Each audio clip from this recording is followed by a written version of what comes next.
another edition of the Verde Valley Experience. I'm your host, Jennifer Cohen. Oh boy, today's show is all about being out of doors. Now, whether it's being out in the wilderness, out in the garden, or even perhaps just outside of your body. Very interesting show for you today. Our first guests today are Robert Frasconi and Leslie Turek, along with Leela and Hogan. Bob and Leslie are in the studio to discuss the Hug-a-Tree program. Now, this program was developed to educate children in a few of the most basic and vital survival principles. Many children are alive today because of the experience with the Hug-a-Tree and Survive program, so you'll hear all about that. Then Robert and Leela Frasconi will be joined by dog handler Rose Ortiz and Chulo to share with us the details on Yavapai County's volunteer search and rescue dog team. They'll explain what it takes to make a certified search and rescue dog and how you can get involved. And Bob has even written a delightful children's book chronicling his dog Leela's rise to SAR certification. Very cute, and you'll see that. Our next guest will be Luna Star Venata, a Reiki master, spiritual counselor, and intuitive who has been having out-of-body experiences since she was 16 years old. Luna has been so kind to agree to come on the show and speak with us. With a master's degree in metaphysical science, Luna is well prepared to share with us the details on astral travel, remote viewing, and out-of-body experiences. Then we'll have with us Jackie Clark, the master gardener and chair of this year's 16th annual Arizona Highlands Garden Conference, which is happening on Saturday, September 19th at the Dubois Center at NAU. The conference features keynote speakers and topics that include composting, roses for high country, rainwater harvesting, monarch way stations, gardening and food safety, composting, geraniums, organic pest control, and so much more. Really cool stuff there. Then we'll take a trip out to Rimrock to the Wolf Sanctuary at the Medicine Wheel Lodge. Now, the grounds of this Spiritual Day Lodge are an ancient sacred gathering place for Native American tribes and a historic stagecoach stop. Very cool property. We'll meet with the owner, a wonderful woman named Healing Wolf, and she'll introduce us to her family of rescued wolves. Plus, we'll find out how you can get a chance to support and interact with these amazing magical creatures. And we'll finish up our show today with the return of Bob Frasconi, this time as the musician. I know, this man does everything. Bob has a self-proclaimed quirky style of music that he bets you'll never have seen the likes of. So I'm intrigued. How about you? Stick around. You'll want to see this for yourself for sure. So let's go ahead and get started. We have with us Mr. Robert Frasconi. Thank you so much for joining us. You're welcome. Leela. We also have Leslie Turek and the wonderful Hogan down there on the floor. Thank you so much for joining us today. This is a lot of fun. I see Hogan's really excited. Yeah. Look at that face. That is awesome. Now, Leslie, you are one of the primary instructors for the Hug-a-Tree program in our area. You're also a former teacher. That pretty much lines you up perfect for that spot. That's right. It does. The skills that I used in the classroom just transfer very easily to going before classrooms of young students and library summer programs we've taught and Boy Scout troops. It's the same skills, just a different message. Well, sure, definitely.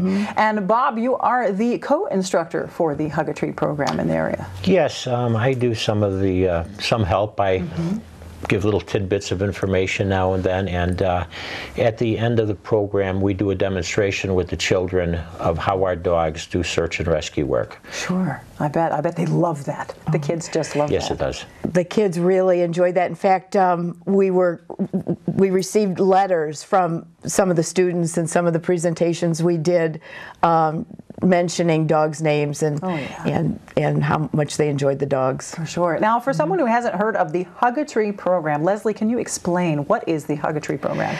Well, the Hug-a-Tree program was started in by a man in Southern California who had firsthand knowledge of a loss of a search victim, young boy over in Southern California, and it's now sponsored by the National Association of Search and Rescue. We follow their syllabus and teach the principles to kids. Don't go away from campground or home or any school ground without telling an adult where you're going. And if unfortunately you would find yourself lost, to stay put. The concept that children remember is to hug a tree. Certainly. Stay put. Don't panic. Don't run. And we will find you. Our large group of volunteers will find you. That's good. Yes, you don't want to panic. Hugging a tree is a wonderful thing. It's very calming if you haven't tried it. Go outside, hug a tree, try it. It's calming. And really, because if you panic and you start walking in a direction, chances are you're not going to be walking in the right direction. You could be miles from where you need to be. Staying put is the key. Exactly. And Yes, it is. Yeah, and that's wonderful that you guys run this program. So tell me, where do you go? How do you promote this, Bob? Well, we promoted one of the ladies. Unfortunately, she couldn't be here today, Linda May. She schedules some of the meetings that we have at the elementary schools. We've given it at libraries. We've been to Chino Valley Library. We've been to Cottonwood Library, Prescott Valley Library, and several of the schools in the area. I think we've instructed 900 children. Oh, wow. 900 children and the adults, all told, just since April. And during the presentation, at the end of the presentation, we give a little packet to each youngster that contains a whistle, a little poncho to protect from weather, and a little disc that can reflect the light so that they could be seen from the air or from a distance. And these resources have to be donated to purchase these things. So we're excellent segue. Yes, wow. We're always looking. Where do your donations come from? Well, we have a grant that's been given, that started the whole program from an anonymous donor from the Valley. Wow. That gave us the kickstart that we needed. But any amount of donation in any small, medium, large amount is appreciated to provide these packets that we give out. For the materials that you give out. I mean, that's expensive, printing and all that stuff, for sure. Yeah. Now, as far as running the program, it's a volunteer position for you guys to volunteer and go and speak about this? Yes, we are volunteers on the search and rescue unit. We work for the sheriff under his auspices, and all of our members are volunteers. So the Hug a Tree program is just part of our duties now, that we consider them something important to relate to the children. We'd prefer not to have to search for them. Right. And this program teaches them, if you do get lost, basically stay in the area, hug a tree, and we will find you much quicker. Right.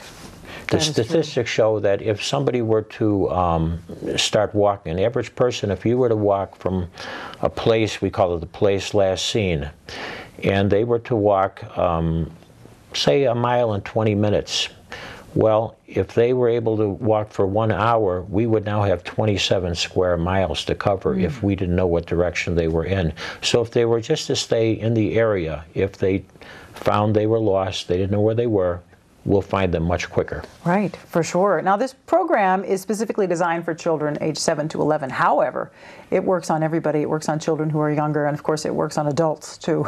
Yes. It's not really age specific, but the program itself is designed and geared toward communicating towards the younger child, because unfortunately they do get lost. Yeah. Often. Exactly. But the parents that have been accompanying all the kids that we've reached out to since April, one parent heard us at the Prescott Valley Library and called up Linda May and wanted us to come to a Cub Scout program. I mean, they're listening to and they're hearing, and we have a wonderful video that we play during the program that really gets the message across. And like Bob said, the demonstration of the dogs really gets everybody going. Oh, yeah. They enjoy that so much. For sure. Everybody loves to see the dogs, because yes, if they're needed, the dogs will get in on the action, but they really won't need too much of that if you hug a tree. So a really good thing to remember. Do you have anything on the schedule that you're going to go do next, do you think? Anything coming up? Well, Linda and I are presenting to the Lions Club in Prescott September 9th or 10th, I believe, Thursday morning. And then come school year, Linda's getting the schedule in line for us. So I should call Linda to have you guys come out to my daughter's school and do a presentation. Sure. Yes, okay. Absolutely. We'll be doing that. Mark my words, Linda, I'm calling you. I'm calling you. Now, you guys can be found if you go to the ycsrt.org website. And you'll look, and there's all kinds of things in the heading. Hit the educational section, and the Hug-a-Tree program is going to come up there. There's a very interesting little blurb for you. There's wonderful contact information if you want to get contacts, if you want to send them a nice little email or something like that so that they can come out to your children's school or come to your children's organization or something like that. Definitely ycsrt.org. You're going to want to check that out. Leslie Turek, thank you so much for being here. Bob, you're not going to leave that seat. This is going to be the Bob Show today. So. You asked for it. Okay. Well, thank you so much for talking about the Hug-a-Tree program. This is very, very important, and I'm glad you guys have brought it in. Thank you, Jennifer. And we'll be right back with more of the Verde Valley Experience, so don't go away.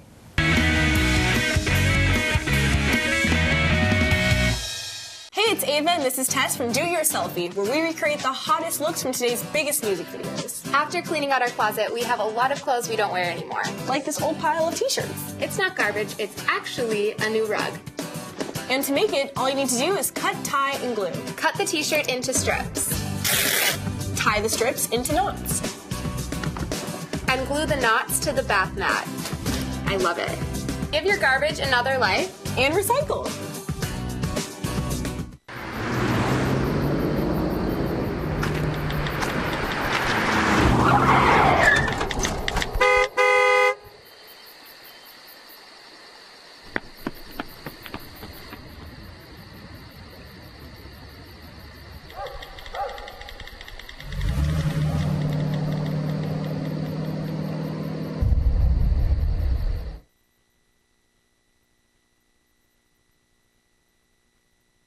Orkin has pest control down to a science. When your business chooses Orkin's Precision Protection Program, you get a tailored pest control program for your specific industry and environment. Your business can benefit from over a century of experience, training, and scientific knowledge that define the Orkin man.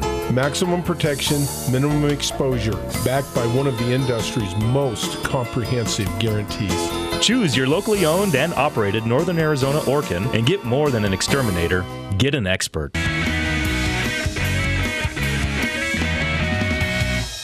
And welcome back to the Verde Valley Experience. We are now here with Mr. Robert Frisconi and Rose Ortiz. Now we are talking about the Search and Rescue Dog Training Program here in Yavapai County. Rose, you are a member and a dog handler. Yes. How long have you been doing that?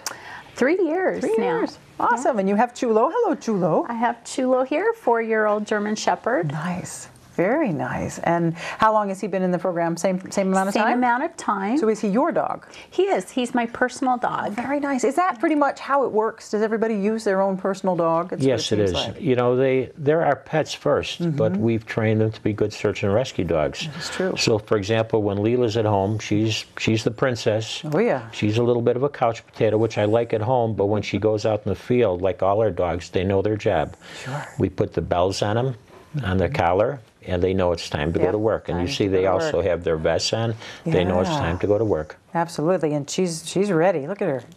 You have her undivided attention. She's looking at me. She says, "What's going on here?" Yeah. She doesn't look spoiled at all. Well, that's wonderful. So they're your pets first. So you have a wonderful bond with them. You're truly connected. You get the satisfaction of training them to do something. But it's not every dog can do this. How do you know, Rose, if you have a dog that is going to take to this? That's a very good question. The dog has to be highly motivated. They have to be friendly with people and with other dogs. And they have to really like to have that reward. It is a reward system. So when they work, they get a reward, and they're really waiting for that. Well, sure. Who doesn't like a reward? I'll work for rewards. Absolutely. That's what the paycheck's for, right? It's a reward. Yes, it is. You know, we wouldn't work without one. Why should they? For sure. Now, it takes, a year to get a dog certified? Approximately a year, yes. Not only does a dog have to learn, the handlers have to learn certain skills, such as land navigation. Everybody has to be skilled in the use of a GPS. We have to be trained in, basic first aid, wilderness first aid, things like that. And you have to be somewhat well-conditioned. You don't have to be an Olympic athlete, but you have to be able to walk, and you know how treacherous the land navigation can be around here. So you have to be in relatively good condition. Absolutely. Well, that's good. It keeps you fit, gets you outdoors with your dog. Yes, it does. Now, these, yes, pets first, but now they are highly trained instruments. They have special certifications. There's 2 of them. These guys, they're the scent dogs, correct? Because there's several different types. So is Chulo also a scent dog? He is. He's what we call an area search dog or an air scent dog. He also is certified in human remains detection. And then we have other dogs on our teams that are trailing dogs. And a trailing dog is someone walks that way and they follow the scent, like we see in the movies with bloodhounds. Yes, those are trailing dogs. Okay. Yes. And an air dog is one that obviously sniffs the air and looks for trails, or are they sniffing leaves, and is it just any kind of sniffing? Well, primarily what they'll do when we go on a search, we have to put them in a position to where they're downwind of somebody we're looking for. They work off lead. Trailing dog works on a lead. They work off lead, and we try to put them in a position to where the wind is coming in our direction. It's called being downwind, and once they pick up the scent of any human being, they will take off on their own, find that person, come back and alert us. Every dog has a different alert. For example, Leela's small, she'll jump on me. Chulo, he has a bark alert. He has a bark alert. Yep, sure. And we tell them, show me, and they bring us back to that person. Very nice. That's very nice. Now, something interesting about Leela is she's not your typical search and rescue dog. No, she's not. By any means. As you can see, there's a very large size difference between Chulo, who is a very typical search and rescue dog. You've got the good, strong German Shepherd, very large, good, big, giant nose for sniffing. And then you have little Leela here, who is a golden doodle, correct? Yes, she is. She's a golden doodle. She's 1/4 golden retriever and 3/4 poodle. And she says, oh, and I'm so beautiful, too. Yes, you are. So how did Leela make the cut? Because I know that she's not the typical dog that they let in. But she's, poodle actually is a retrieving dog. It's a working dog. They don't use them as much anymore, although they do have hunting poodles now. There are breeders who breed them specifically for hunting, which is what their original job was. And of course, golden retrievers, they're retrievers also. And we find that retrieving dogs and herding dogs, working dogs like this, probably our experience is they make the best search dogs. Sure. Most of our dogs on the team are actually Labrador retrievers. But Leela, she's a bit of an oddball, but so she's got the drive to do it. Absolutely. As Mr. Chulo here, who's resting nicely, but put him in the field, he's a different dog. I bet, yeah, the dogs with drive, absolutely. I have a herding dog mix, and I can tell her, you know, go find Oriel, or go get your toy, or let's go to the horses, and she, yep, absolutely. I say, where's your working collar? Because she has a working collar, and then she has a pretty collar. Dogs are truly, truly amazing. Now, Leela has her own book out. Yes, she does. The Life and Times of Leela, the Littlest Search Dog. And here Bob, it is. You're an author, too. That is amazing. Yes, it's, well, it's kind of funny how this came about. We were doing a certification for one of our Labrador retrievers, and after the dog successfully completed this certification, I had Leela in the car, and then I let her out, and the handler said, Leela, the Littlest Search Dog. She goes, that sounds like the title of a book. Why don't you write one? So I went home and I did it. Very nice. And so it came out pretty good. It's cute. We use these. We have about 4 or 5 fundraisers every year because we're all volunteer organization, and we use the monies, of course, to buy equipment and such. And we sell these at our fundraisers. Yeah, definitely. So, it's a great children's book. It's a wonderful read. The illustrations are wonderful, and it's the detailed story from puppydom, when she was just a pup, getting adopted by her new parents, which is you and your lovely wife, and then getting trained through and getting certified as a search dog. It's really quite lovely. So if you want to check one of those out, for sure, at the fundraisers, go ahead and pick one of those up. It's a great children's read. I really, really like it. So that's wonderful, you guys. Thank you so much for being here, and thank you for the work that you're doing. I know it's volunteer. I know it's hard work. I know it costs you money, but what you give back to the community is invaluable. wonderful for sure. And I know, should I ever need your services, gosh, I hope not. Hug a I tree. will feel better hugging a tree and knowing that Leela and Chulo are coming for me, okay? Yes. Well, awesome. Bob, you'll be back. We'll see Bob again shortly. So, Okay. Rose, thank you so much for joining us today. Check out the Search and Rescue Dog Training Program at the ycsrt.org website. Again, the Yavapai County Search and Rescue. That's where you're going to check them out on their website. There's a little section under there under programs, and you'll find the Search and Rescue Dog there. So check that out. And we'll be right back, so don't go away.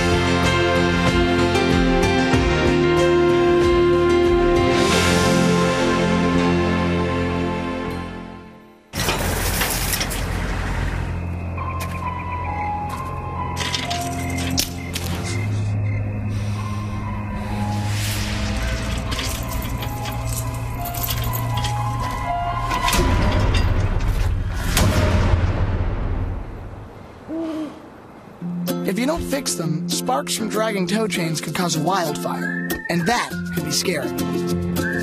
Hi, Smokey. Only you can prevent wildfires. I love taking care of my mom. It wasn't easy at first. She learned how to better communicate her needs. And you learned how to not ignore yours. I discovered how to make healthier meals. And I discovered how much I enjoyed them. Becoming a caregiver is a learning experience for everyone. Find articles, tips, and tools from experts and others who have been in your place. The Caregiving Resource Center at aarp.org/caregiving.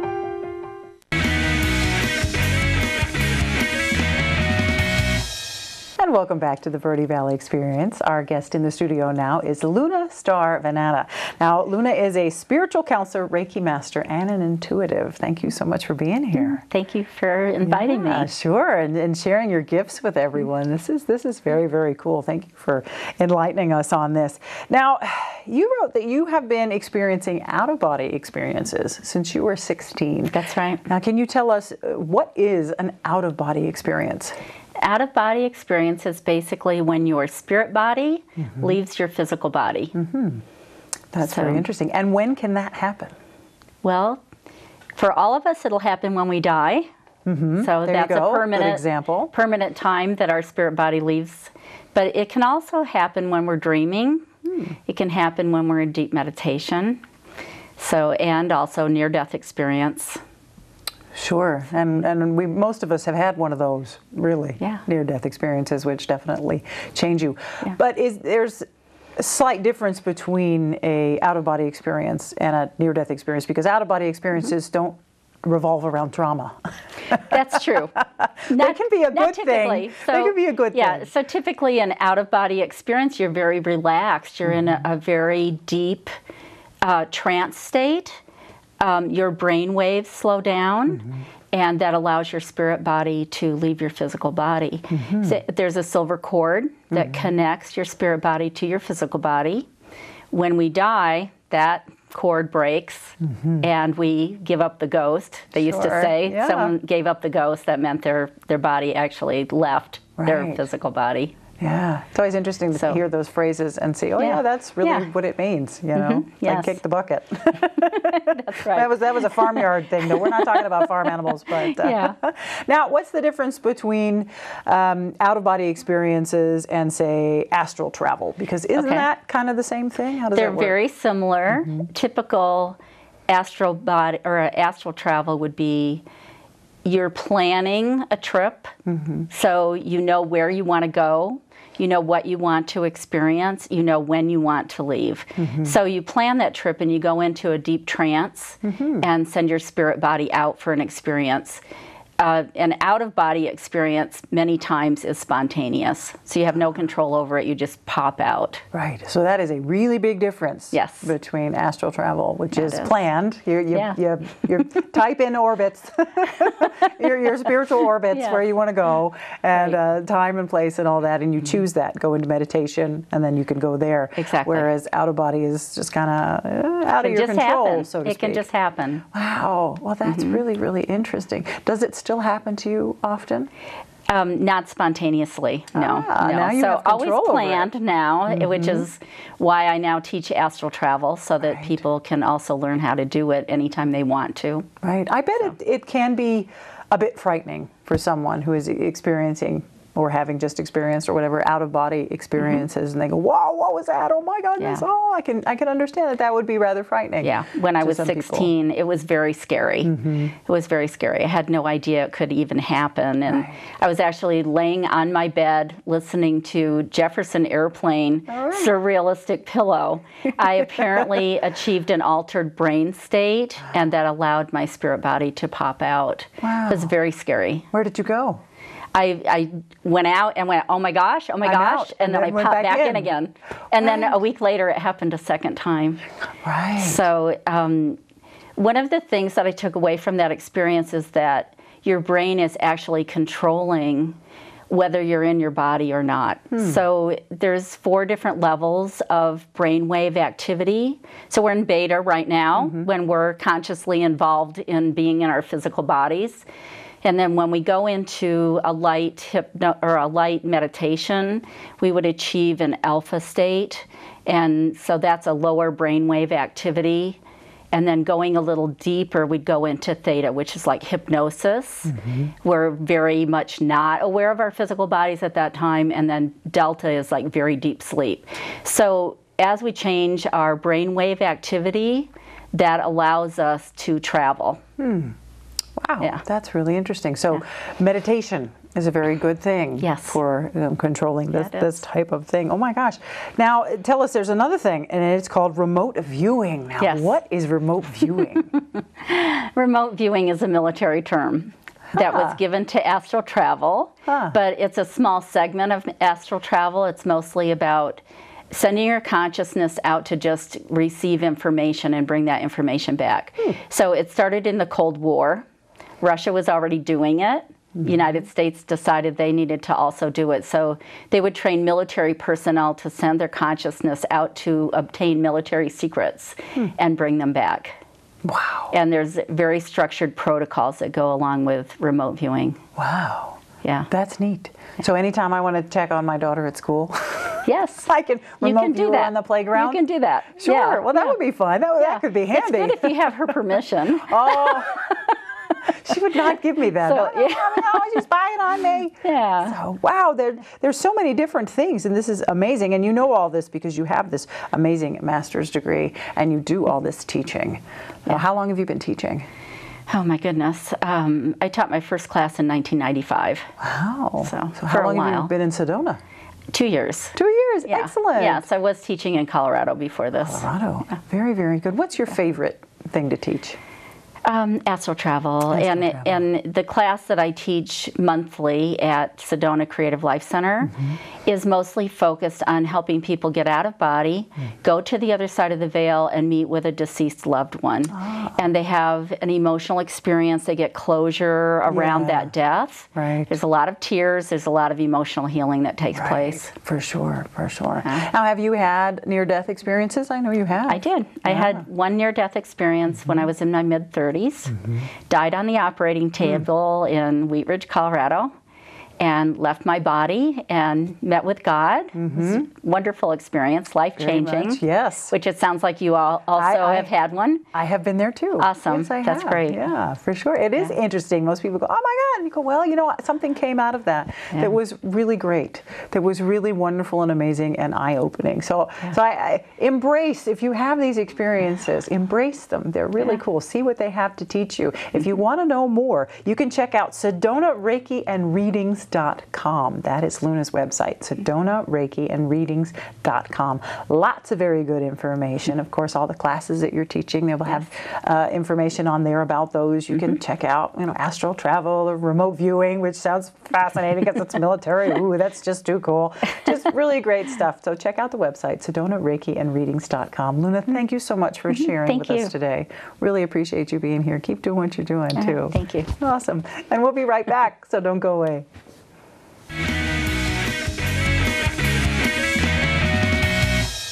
Hey, it's Ava, and this is Tess from Do Your Selfie, where we recreate the hottest looks from today's biggest music videos. After cleaning out our closet, we have a lot of clothes we don't wear anymore. Like this old pile of t-shirts. It's not garbage, it's actually a new rug. And to make it, all you need to do is cut, tie, and glue. Cut the t-shirt into strips. Tie the strips into knots. And glue the knots to the bath mat. I love it. Give your garbage another life. And recycle.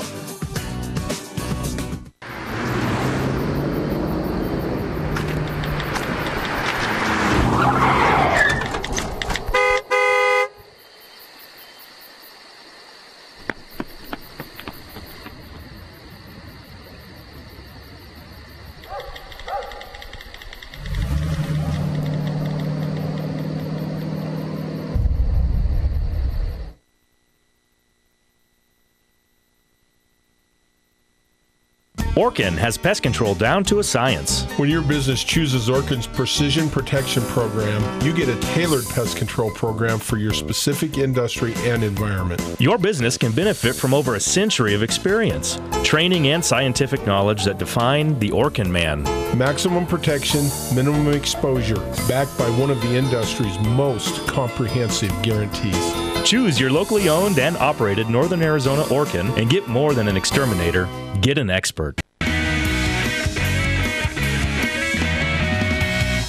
And welcome back to the Verde Valley Experience. Our next guest with us in the studio today is Jackie Clark, and she is a master gardener. What a cool thing to be called, a master gardener, and the chair of this year's annual Arizona Highlands Gardens Conference. That takes up a lot of space to say all that. It does. That's pretty nice. This is the 16th annual. It is a gardening conference. It's rotated among the upper higher elevation counties. So last year it was in Yavapai County, and they had some really good speakers, and so some of them will be at our conference. And there's topics for everybody at our conference, not just people that live up in Flagstaff. That is true. Yeah.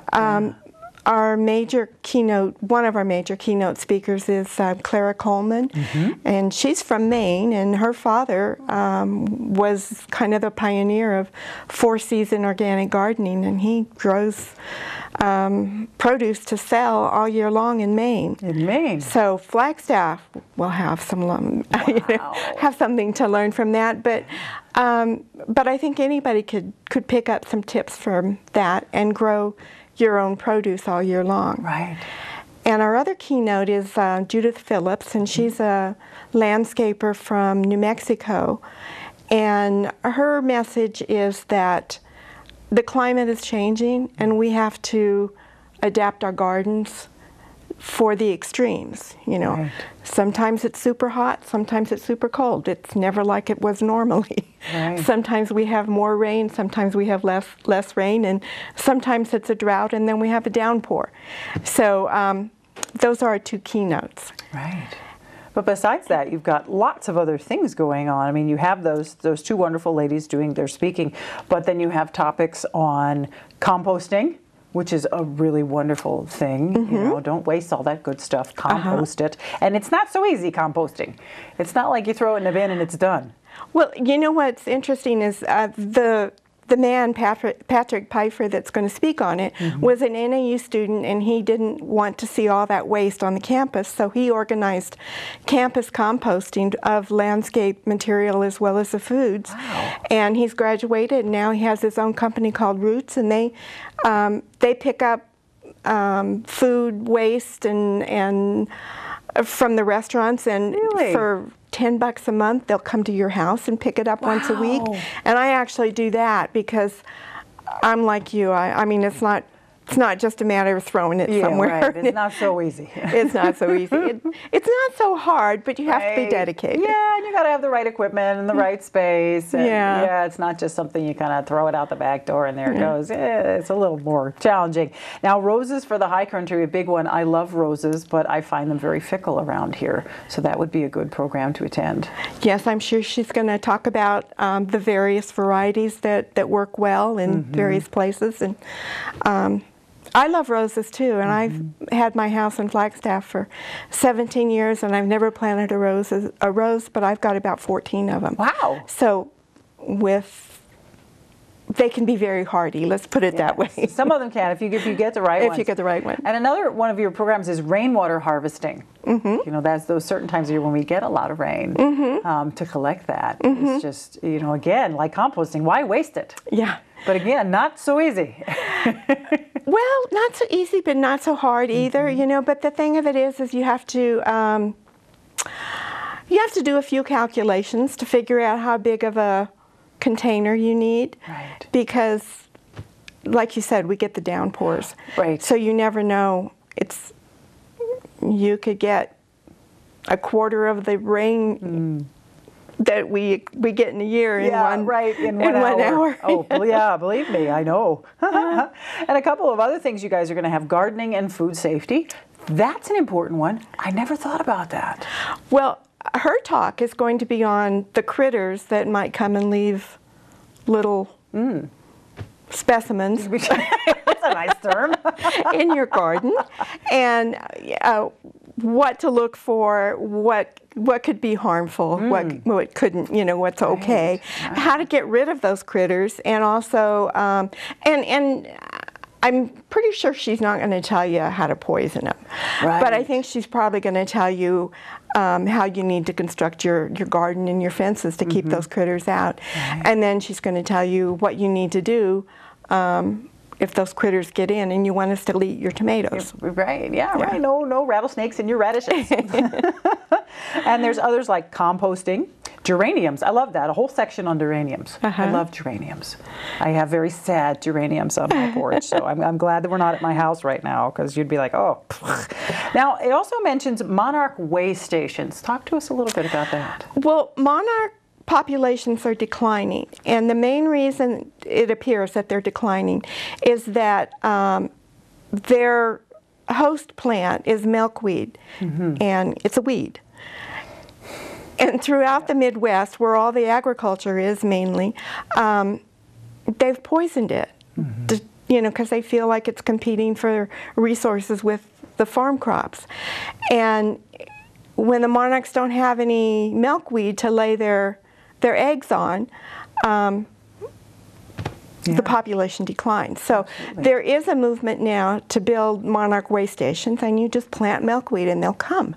Wow. Milkweed, and then some nectar plants, like any of the sunflowers, echinacea, salvia, Russian sage. Yeah. I bet they love rosemary too. Oh, I bet. And of course the butterfly bushes. Yeah. I have one that it smells fantastic, and it is covered with the giant tiger swallowtails right now, which are, wow, amazing. Yeah. Just gardening for butterflies alone, and you've got me hooked. Yeah. I would be there. Now, the 16th Annual Arizona Highlands Garden Conference is going to be held on Saturday, September 19th at the Dubois Center at NAU. Now, it is going to happen from 8:45 until 5 p.m. The cost is $75 for those who have registered before September 8th. Right. Good catch. Which is coming up like over. So too bad. Now it's $100. But it is worth way more than that. Way, way, way more than that. So, and you can give them a call because you'll need to register. So you got to check them out at 928-774-1868, and it's extension 110. So 928-774-1868, extension 10. So you need to register. Gardeners of all skill levels are welcome at this, which is really lovely, because I'm like, I would like to say I have a green thumb, but I don't. I really don't. And You know what? I grew chard this year. I'm pretty proud of myself. I grew chard. And that's so good for you. It really is. I like it. It's pretty. It is. You know? And my tomatoes, I grew sun-dried tomatoes. That's what I grew. These tiny little nasty things. Do you know, down in the Verde Valley, you have a different growing season than we do up in Flagstaff.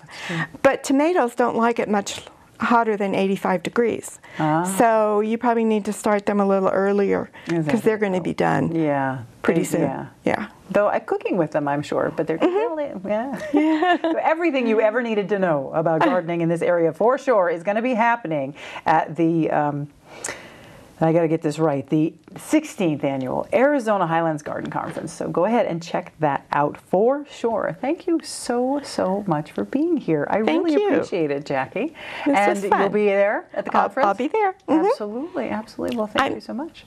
We're out of time, I know, but I'm actually giving one of the presentations. Which one? The self-irrigated planters. Nice. Yeah. That's wonderful. There you go. Check out the self-irrigated planters program, and you get to see Jackie Clark. It's so cool. Well, great. Thank you so much for being in the studio today. And we'll be right back. Bob's coming up with some interesting music, so don't go away.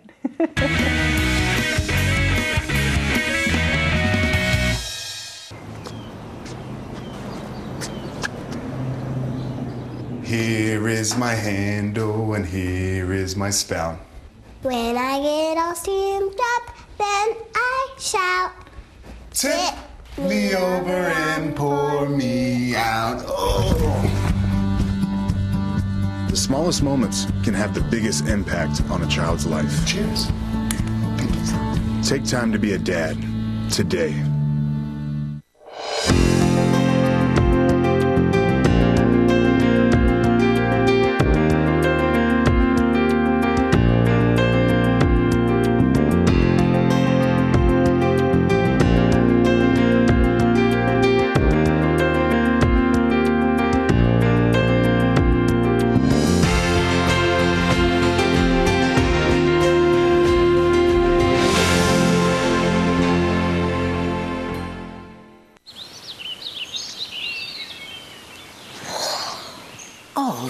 A redhead.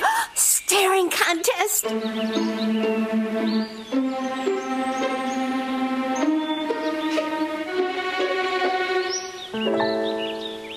You still got it. I know. Come alive with the forest. The dad was cute. You were looking right at us. Visit discovertheforest.org to find a forest near you.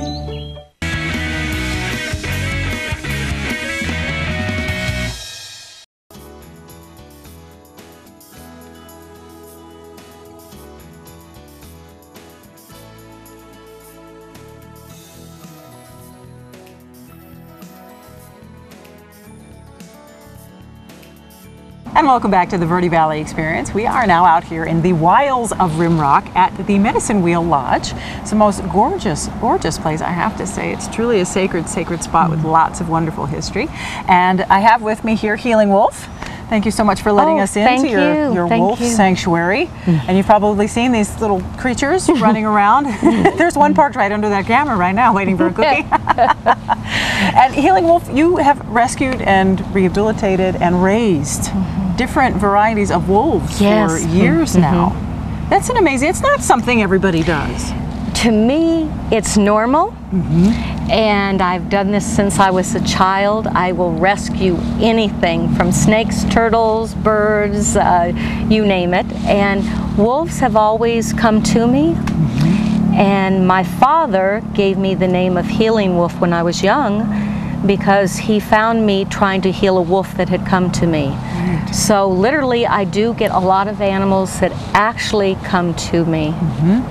That's a wonderful thing. You truly have a gift. My family says since I was a child, I just could walk in with wild animals, whether they're male cheetahs or any breed, and I believe that they sense so much love. There is a complete absence of fear.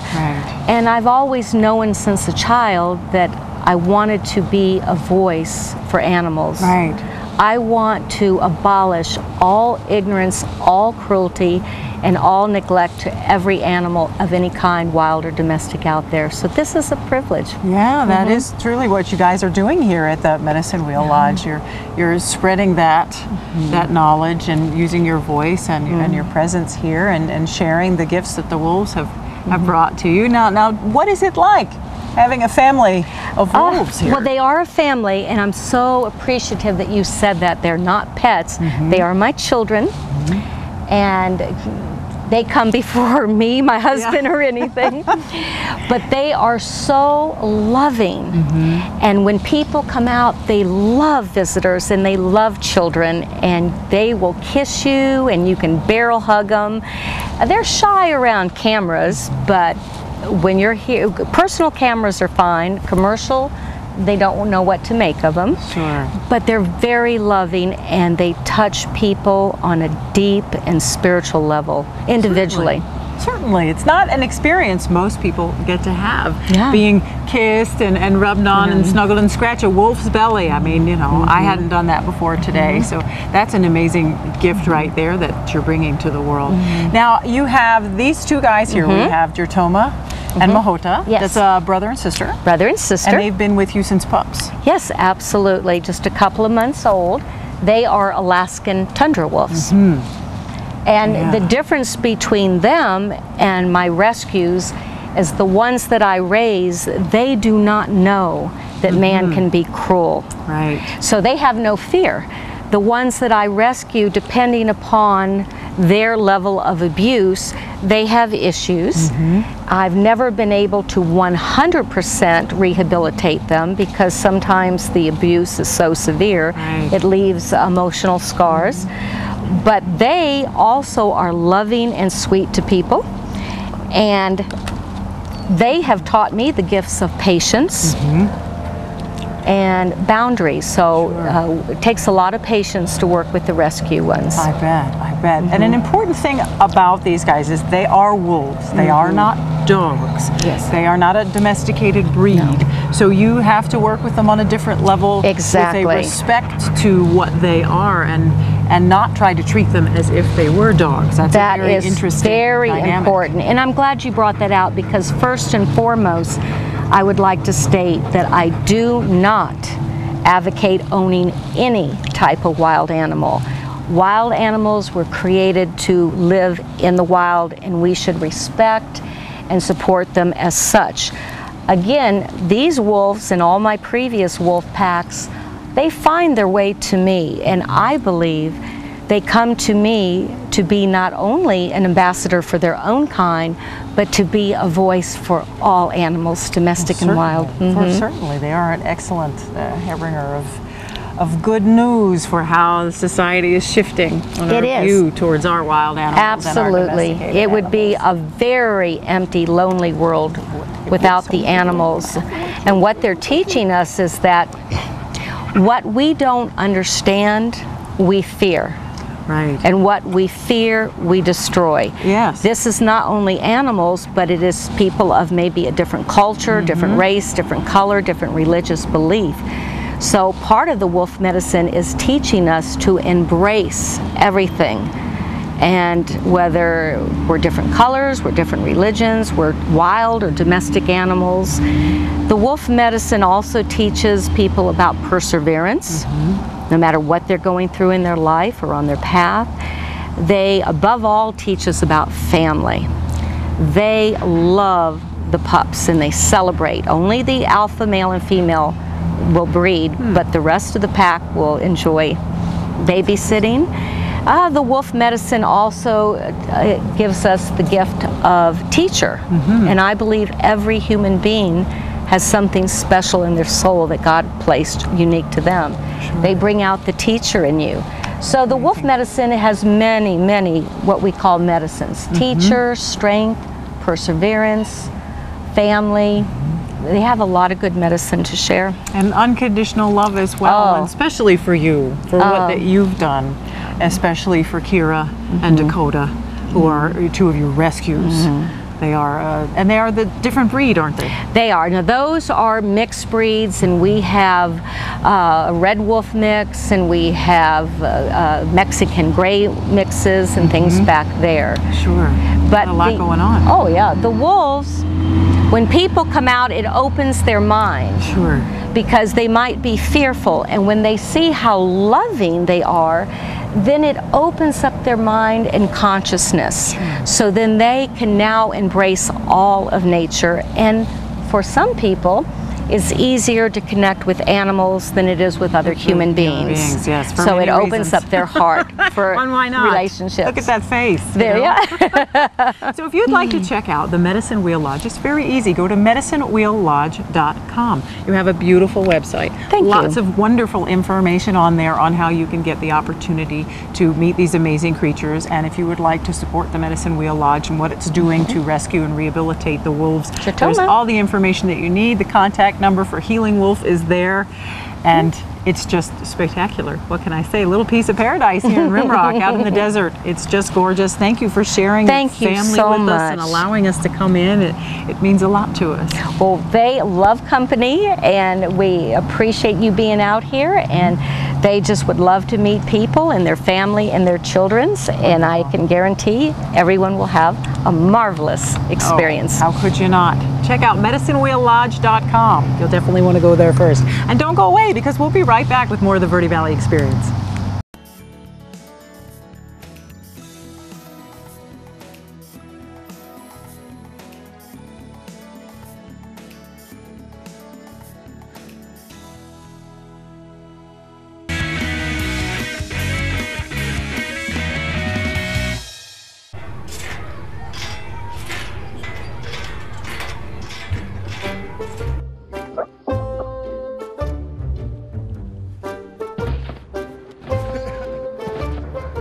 Ballerina.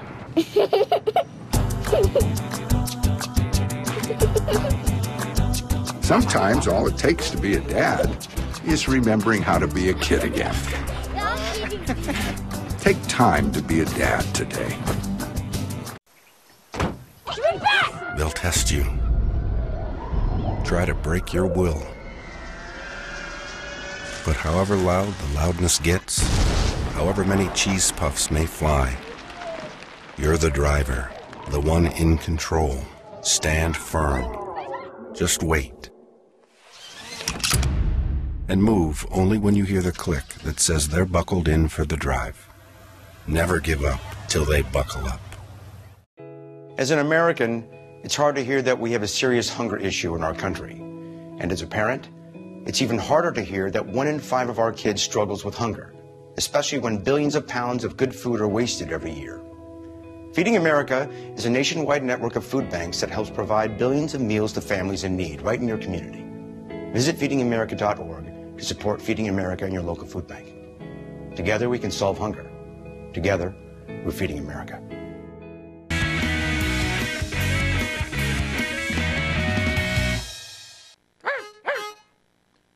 Go find.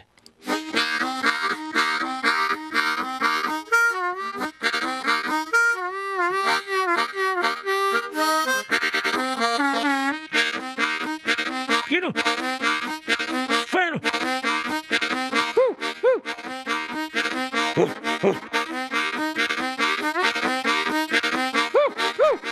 Get him!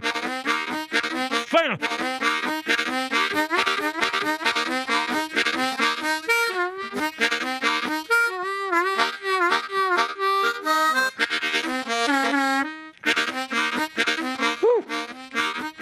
Get him! Find him!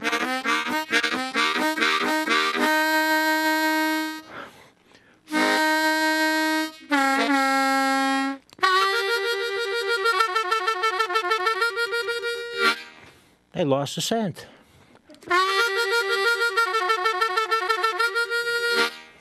Leela, find him. Hoagie, go to work.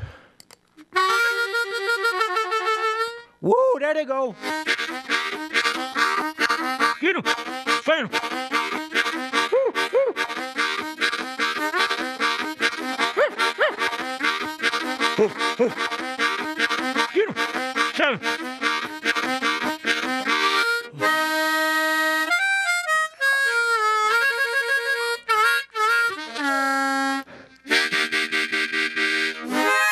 Found him. That was great. Hoagie was singing there. We had Hope singing there. That was awesome. Oh, that was Leela good. was just soaking it up. Oh, that was very cool. It was. That was very, very cool. What would you call that? Well, what it is, it's my rendition. It's kind of a compilation of sounds that were early recordings by some old Southern black gentlemen, early 1900s, and what they used to do is they would use the harmonica and they would imitate sounds that they would hear in nature and around town. This one actually, I changed it up a bit. I called it Search Dog, but the name of this song, if you want to call it that, is Fox Chase. And what it's supposed to be is it's an imitation of the sounds that would happen when they were chasing foxes with hounds. Well, sure. So we changed it up a little bit because this is a search dog. That's true. Day That's today. a lot of fun. Yeah, every time you said get him, the dogs would go, what? Where? It was awesome. And he was singing along. His little he's still singing. Yeah, we got a little barking going on in there. And that's great. just kind of a little silly, kind of corny, but No, but it's fun. How it's long have fun. you been playing harmonica? Oh, I've been playing probably for, I don't know, maybe 20 years. I mean, I started playing when I was a little kid, you know, just goofing around with it. But then I kind of got more involved with it as a hobby. And, you know, I just have some fun with it. Well, sure. You get to entertain the kids when you... I entertain my grandchildren, and I play sometimes, and maybe a little too loud for my family, you know. Music is never too loud. Who says that? Well, it just depends. I could get a little annoying at times, but I have some fun with it, you know. That's fun. Yeah. Well, you came quite prepared. I love the array of harmonicas you brought. In your pouch, they're all your different keys. Oh, thank you. Yeah, we have different keys. Great. And, Do you use every single one of those? Well, it depends. If I go, you know, one time I was in a band. I was in a blues band, and yeah, different songs are in different keys depending on. And if you're singing a song, you know, you sing in a certain key, so you're going to have to maybe change it up a little bit. Right. And I've been playing lately. I go to some jams over here. As a matter of fact, I got a good one here in Cottonwood. I go to on Thursdays. Right. And you know, depending on the key of this, they'll tell me what key the song is in, and I grab my harp and play along. Well, that's very cool. Any tips for someone who's thinking that maybe they want to pick up a harmonica and start playing? What's the first thing they should do? Well, you know, there's some really great lessons on YouTube right now. You know, YouTube's they didn't have that when I was starting out, you know, and I took lessons from some very, very good instructors. Joe Falisco, Buzz Krantz, some of my old buddies, and I love these guys. They're great players, and I'm just more of a hobbyist, but these guys were terrific, and they taught me a lot. And I would say right now you can go to YouTube, and they have lessons on YouTube, and it's YouTube has everything. It is. It'll really, you know, cut through it. You'll learn a lot faster. Good, good. And you can watch the Verde Valley Experience on YouTube too. You can watch Bob as many times as you want by going to YouTube and checking out the Verde Valley Experience. Or only once if you want to. What's the next song you're going to play? Okay, the next one is going to be like a train song. You know, the harmonica, of course, is the best instrument to imitate a train. Okay, so let's see. We'll make up a little story here. We're going to go from Prescott to Cottonwood. Okay. Okay. And we're going to make some stops along the way in PV and maybe even Jerome, and let's see how it takes us. Okay, this is very good. Very little rehearsal. Here we go. Well, thank you, Bob. Really appreciate it. Mr. Robert Frisconi. Okay. This Here was we the go. Bob Show today. Okay, thank you so yeah. much for everything you've done for us You're today. welcome. Pleasure having you on the show. Well, thank you. And we'll see you next time on the Verde Valley Experience. You ready? Yep. Okay. All aboard?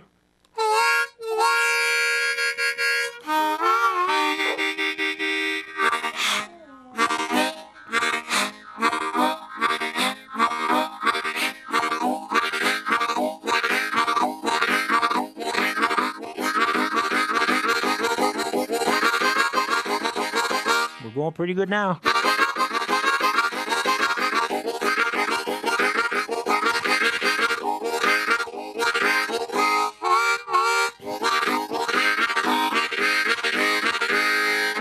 going over to Prescott Valley right now. It's that stop.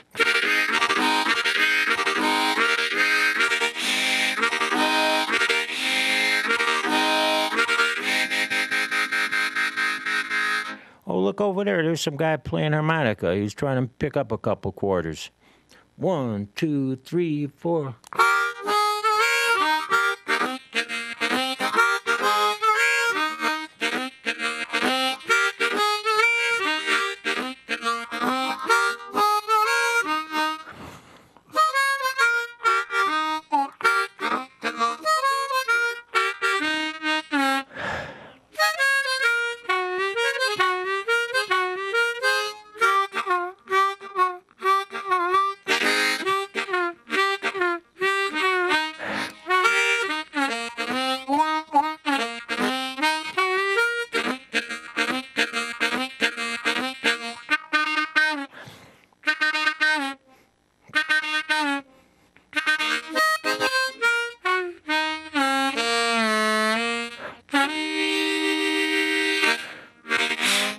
We're leaving the station again. Hey, give that guy a couple quarters, Jennifer, will you?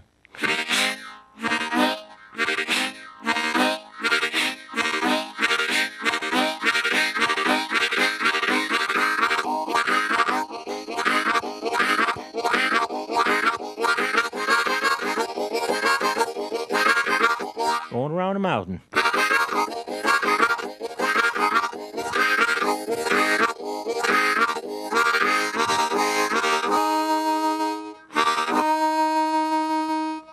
Going up Mingus Mountain, all of a sudden we stalled out. Mr. Harmonica, what's the problem here? Why aren't you chugging? You want your mommy? What you want your mommy for? You love your mommy. Well, you love your daddy too? Well, then you better start chugging because we got to make it over to Cottonwood. We got to get Jennifer back home, okay?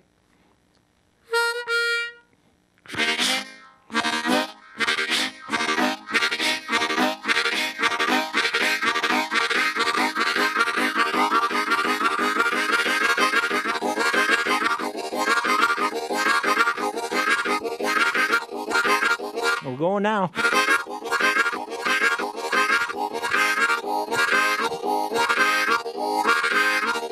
Next step, Cottonwood.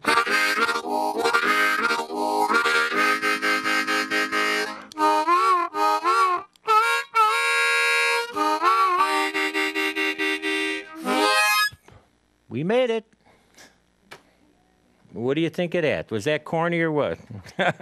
You want a corny, you got corny.